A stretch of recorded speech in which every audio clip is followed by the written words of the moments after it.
Magandang buhay! Praise the Lord! Today, I would like to share with you about Christmas brings good news. From book of Matthew, chapter 1, verse 20 to 23, and at the same time, Luke, chapter 2, verse 8 to 12. We believe that the reason of Christmas is Jesus. Therefore, Christmas is all about good news. Why? Dahil si Kristo ang pinakamahalagang regalo that brings salvation to everyone into the whole world. Amen? Let's read our scriptures. Matthew chapter 1 verse 20. But after he had considered this, an angel of the Lord appeared to him in a dream and said, Joseph, son of David, do not be afraid to take Mary home as your wife, because what is conceived in her is from the Holy Spirit. Verse 21, she will give birth to a son, and you are to give him the name Jesus, because he will save his people from their sins. Verse 22, all this took place to fulfill what the Lord has said through the prophet. The virgin will conceive and give birth to a son. They will call him Emmanuel, which means God with us. Luke chapter 2 verse 8 to 11 of New Living Version. And there were shepherds living out in the fields nearby, keeping watch over their flocks at night. An angel of the Lord appeared to them, and the glory of the Lord shone around them, and they were terrified. Verse 10, but the angel said to them, do not be afraid. I bring you good news that will cause great joy for all the people. Today, in the town of David, a Savior has been born to you. He is the Messiah, the Lord. God already blessed upon the reading of His Word. Let us go to the Lord in prayer. Heavenly Father, we praise you and we worship you. This is the day you have made. We will rejoice and be glad in it. They are new every morning. Great is your faithfulness. Hallelujah. As we come into your holy throne of grace, O Lord, be with us, Holy Spirit. Empower us and anoint us. Panginoon, magpahayag ka at mangusap ka sa lahat ng mga viewers. Give us a discerning spirit to know you more in deep understanding of your precious word. May your name be honored, be magnified, and be glorified. I declare victorious service in Jesus' name. Amen. Christmas is the declaration of the birth of Jesus Christ. So Christmas is about the good news of God's love, joy, peace, and hope. Okay? According to Luke chapter 2, verse 10, but the angel said to them, do not be afraid. I bring you good news that will cause great joy for all the people. Today, in the town of David, a Savior has been born to you. He is the Messiah, the Lord. Hallelujah. This good news, mga minamahal, is for all people. Para sa lahat. Regardless kung ano man ang iyong nationality, lingwahe, edad, okay? Ikaw ay mayaman, ikaw ay tanyag, may posisyon sa lipunan, okay? At kung ano man ang natapos mo, na-accomplish mo sa buhay. The good news is that the birth of Jesus, this is the good story in the great history. Hallelujah. The good news is that the Savior was born to you. Hallelujah. Amen po ba? This good news na si Jesus ang pag-asa sa mga walang pag-asa. Si Jesus ang healer sa mga may sakit at karamdaman. Si Jesus ang nagre-restore sa mga ninakaw ng diablo. Si Jesus ang bumabago ng buhay sa mga siraang buhay. At si Jesus ang nagpapanumbalik sa mga sirang relasyon. Si Jesus ang nagbibigay ng liwanag sa mga nadirimlan. Si Jesus ang nagpapayaman sa mga mahihirap. Si Jesus ang nagmahal at nag-alay ng buhay para sa iyo at para sa akin. Amen? Hallelujah! Ang magandang balita ng Pasko ay kahit na magbago ang mundo, ang ating kalagayan, ang mensahe ng Pasko ay timeless, mga minamahal. Walang tiyak na oras. Dahil ang Pasko ay tungkol sa pagsilang ng anak ng Diyos na si Jesucristo. So ang mensaheng ito ay hindi nagbabago bawat taon. Kahit na napakaraming masamang balita at pasama ng pasama ang mundo, ito pa rin ay magandang balita na dapat nating ipagdiwang. Amen po ba? Ang liwanag ng Diyos ay sumisikat sa madilim na mundong ito. At gaano man kadilim ang mundo, gaano man kalubha, kapangit sa tingin natin, o kahit hopeless ang mga balita ng mundo, hindi nito masusumpungan ang magandang balita na hatid ng anghel. The Messiah was born. Hallelujah. Amen? Seriously, mga minamahal, sinasabi ng Biblia that every person desperately needs God's love. In fact, you're lost without it. Tama po ba? Walang magiging direksyon ang buhay mo without God's divine intervention in His divine providence. Yung eternal life mo, hindi magiging secure without His love. Dahil ito ang layunin at design kung bakit ipinanganak ang Messiah. Hallelujah. The good news of Christmas is that God sent Jesus to seek and save the lost. Sinasabi ng Biblia, 1 Timothy chapter 2 verse 5, there is only one God. In Christ Jesus is the only one who can bring us to God. Jesus was truly human, and He gave Himself to rescue all of us. Praise God. Today, what are the proofs that Christmas brings good news to us? First, because of the virgin birth of Jesus. Alam po nyo, the virgin birth of Jesus ay nagpapakita sa atin na kaya niyang gumawa ng mga himala at mga dakilang bagay sa buhay mo. God is still at work in us. Amen po. Kaya ang imposible ay posible sa Kanya, sa Panginoon. Hallelujah. Luke chapter 2 verse 11, today in the town of David, a Savior has been born to you. He is the Messiah, the Lord. Hallelujah. The virgin birth of Jesus Christ was predicted, mga minamahal. Sinabi na in advance sa Old Testament. Isaiah chapter 7 verse 14, therefore, the Lord Himself will give you a sign. The virgin will conceive and give birth to a son, and will call Him Emmanuel. Same in Matthew chapter 1 verse 23, the virgin will conceive and give birth to a son, and they will call Him Emmanuel, which means God with us. Hallelujah. Kasama natin ang Diyos. Ang magandang balitang ito ay para sa iyo, kapatid, at para sa ating lahat. Kaya nangako sa iyo ang Diyos na hindi Kanya iiwan ni pababayaan man. Anuman ang nangyayari sa buong mundo, anumang sitwasyon ang iyong kinakaharap ngayon, God is there for you. Hallelujah. What is the virgin birth of Jesus telling us? Si Jesucristo ay walang natural na ama, ngunit ipinaglihi ni Maria through the power of the Holy Spirit. So si Maria ang nag-iisang natural parent ni Jesus based on the infancy narratives contained in the gospel accounts from book of Matthew and Luke. Okay? The virgin birth of Jesus Christ is so important to us. Bakit? Dahil nagtuturo na siya ay ipinanganak na isang birhen. Nang ibig sabihin, nung ipinaglihi ni Maria si Jesus, hindi pa siya nakipagtalik. Walang sexual intercourse. Therefore, the birth of Jesus was truly miraculous, mysterious, and majestic work of God. Ito'y dakila, ganap, at tunay na pangyayari, kapatid. Amen po ba? Luke chapter 1 verse 27, isang dalaga na ang pangalay Maria. Siya ay nakatakda ng ikasal kay Jose, isang lalaking buhat sa angkan ni David. Sabi dun sa verse 34 and 35, paano po mangyayari ito? Gayong ako'y isang birhen? Tanong ni Maria. Sumagot ang anghel, sasayo ang Espiritu Santo at mapapasailalim sa kapangyarihan ng kataas-taasang Diyos. Dahil dito, ang isisilang mo'y banal at tatawaging anak ng Diyos. This is good news, kapatid.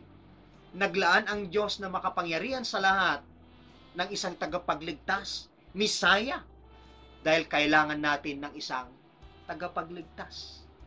Kapatid, mga minamahal, kahit marami ka pang kapalpakan, kamalian, kasalanan, Kahit na nasasaktan mo lagi-lagi, ang puso ng Diyos, still, mahal na mahal ka pa rin niya.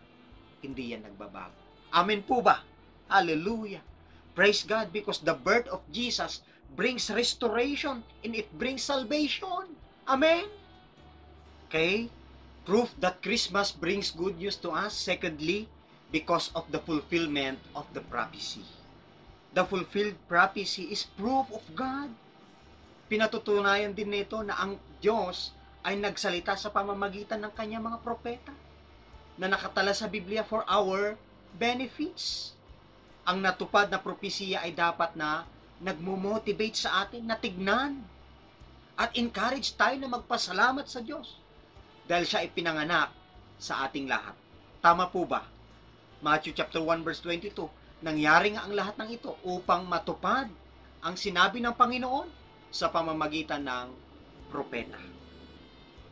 Si Propeta Isaiah ang nag-announce, nag-preach, nagsabi ng pagdating ng Messiah. Okay? Na ang Messiah ang tutubos sa kasalanan ng mga tao. Anyway po pala, ang ibig sabihin ng Messiah is the promised anointed one or Christ the Savior.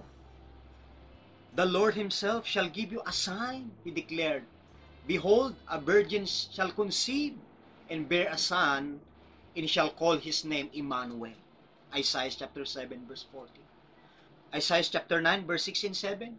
For to us a child is born, to us a son is given, and the government will be on his shoulders, and he will call Wonderful Counselor, Mighty God, Everlasting Father, Prince of Peace. Of the greatness of his government and peace there will be no end. He will reign on David's throne and over his kingdom, establishing and upholding it with justice and righteousness from that time on and forever. The zeal of the Lord Almighty will accomplish this. Tandaan po natin that the coming of Jesus, the Messiah, ito ay nagpapakita sa atin na tinutupad ng Diyos ang kanyang mga pangako. Ang kanyang mga pangako kay Abraham na siya ay magiging pagpapala at magiging dakila. Ang pangako niya kay David ay kanyang lilingapin. Maging matatag ang kanyang sambahayan. Ang kanyang paningin at ang trono ay mananatili magpakailanman. Ang pangako niya sa Israel, na kapag paghariin nila ang Diyos, sila ay pagpapalain dahil ang promised land ay talagang nakadestined na sa kanila. Hallelujah. Maging ang kanyang pangako sa iyo, kapatid, at sa akin, na magkaroon ng buhay na ganap at kasiyasiya. Satisfying life. Plans to prosper us, to give us hope and a best future. Amen po ba? Yan po ay naka-highlight sa Luke chapter 1 and 2. Okay? John chapter 10 verse 10b, na parito ako upang ang mga tupa ay magkaroon ng buhay. Buhay na masaganang lubos. Sabi sa NIV, I have come that they may have life and have it to the full.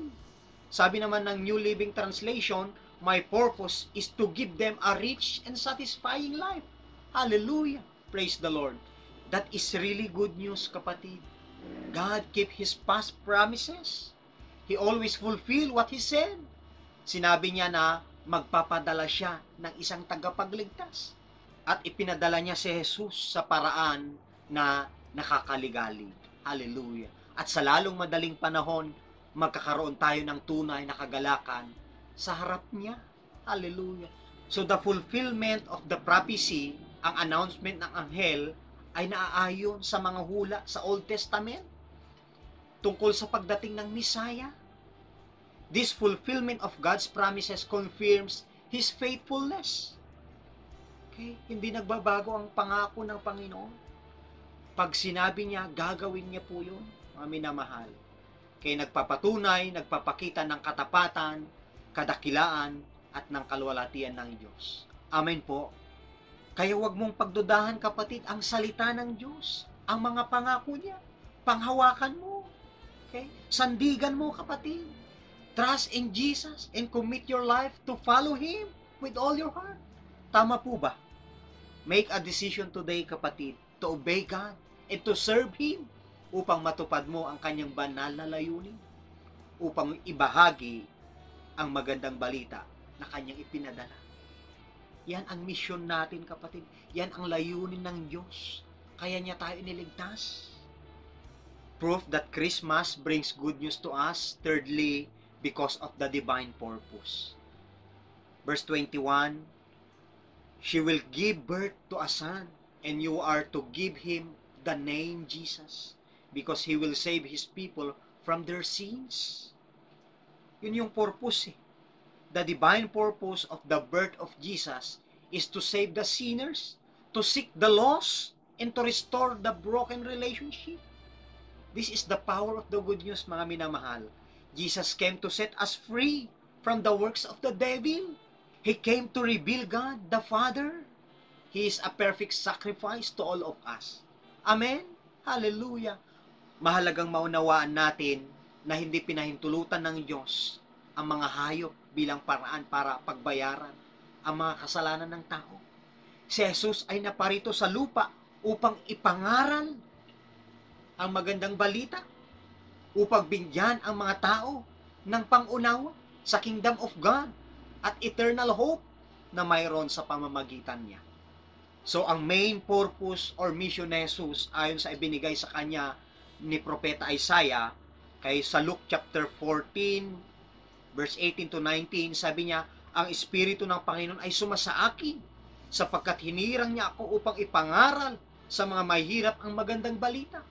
Isinugo niya ako upang ipahayag sa mga bihag na sila'y lalaya, at ang mga bulag na sila'y makakita.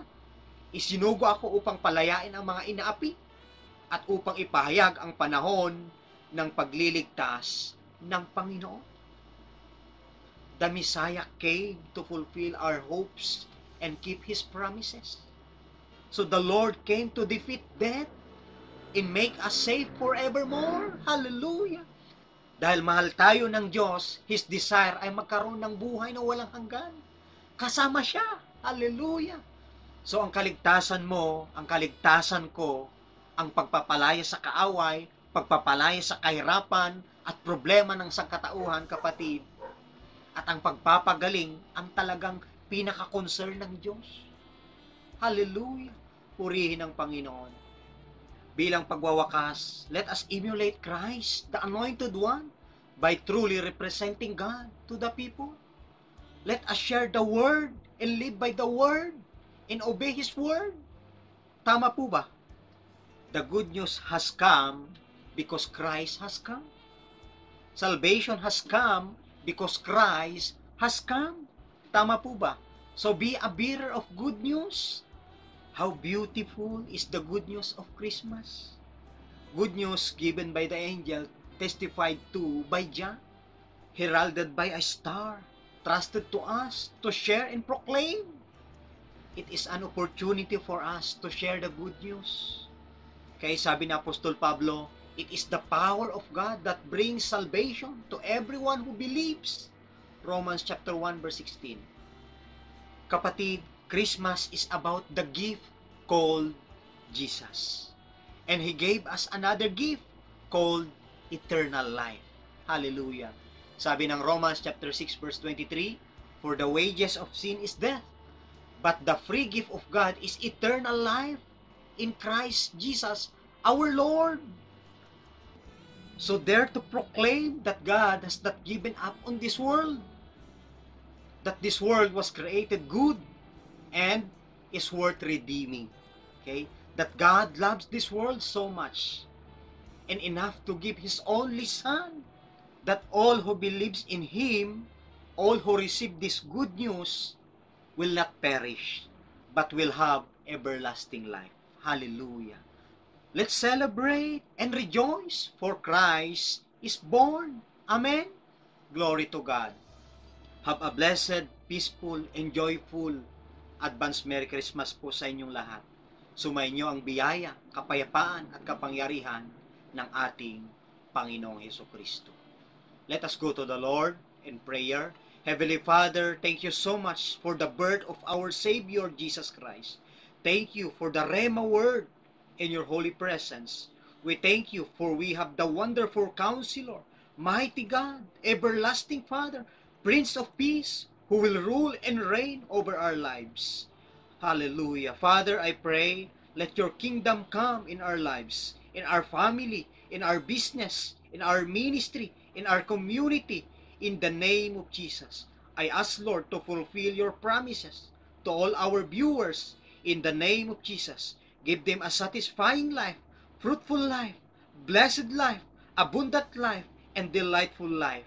I pray, Father, that the spirit of Christmas, love, joy, peace, and hope ay laging magmanifest sa kanilang mga buhay. Tulungan mo po kami, Panginoong Hesus, na lumakad sa iyong kalooban sapagkat sinasabi sa iyong banal na salita na lagi kaming magsaya, manalangin ng walang patid at laging magpasalamat sa iyo. Palakasin po ninyo ang aming puso na tumayong matatag sa pananampalataya habang sumusunod at naglilingkod sa inyo, Panginoon. Give us wisdom, knowledge, and boldness, Father, as we share the good news of Jesus. Guide us, lead us, and may your Holy Spirit be with us always. We give you glory and honor. This I pray in Jesus' name. Amen.